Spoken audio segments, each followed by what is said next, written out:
jainkoa hil da. Hori da Nietzscheren esaldirik famatuena. Baina hori posible da jainkoikoa hiltzea. Jainkoikoa betierakoa da, jainkoikoa eternoa da, ez da, badakigu orduan, badirudi, jainkoikoa hiltzea ez dela posible. Zer da hori? Da metafora bat.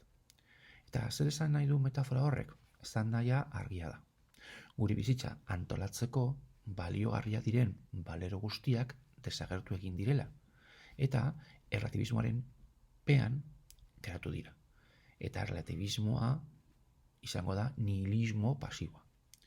Platonismo, moral kristaua, arrazoi kartesiarra, arrazoi ilustratua, hori guztia jainkoa sortu duen gezur handia ordezkatzeko saiakerak dira. Orduan, platonismo, edo kristautasuna, edo arrazoimena, bai kartesiarra, bai ilustratua, edo resnimentuan sortutako zientzia, gezurrak dira, gizakiak asmatu egin zituen gezurrak bizitzaren kontra joateko. Gero jakingo dugu zer den bizitza.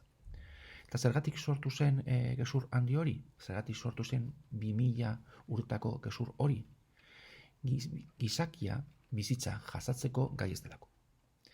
Gizakiak ezin du bizitza jaso. Eta horregatik, gizakia ez da gai ziurgabetasun jasatzeko. Segurtasuna bilatzen du.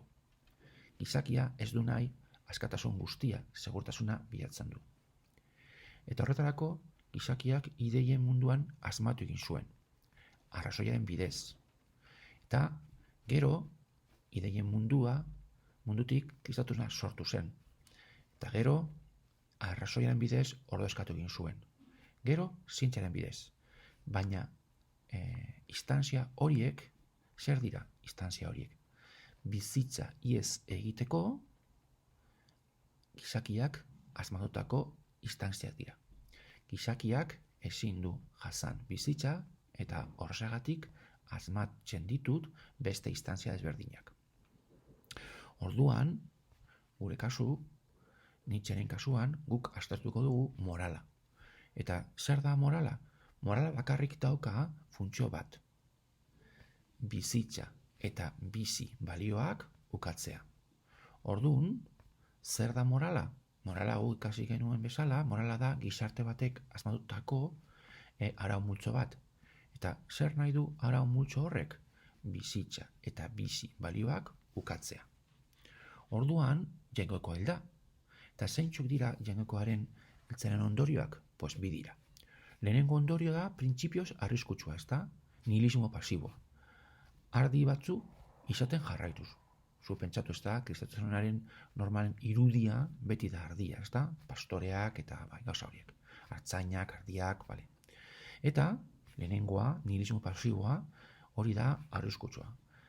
Baina, beste aldetik, beste ondori bat daukaz, da? Emankorra. Nihilismo aktiboa. Hori da, mailuaren filosofia.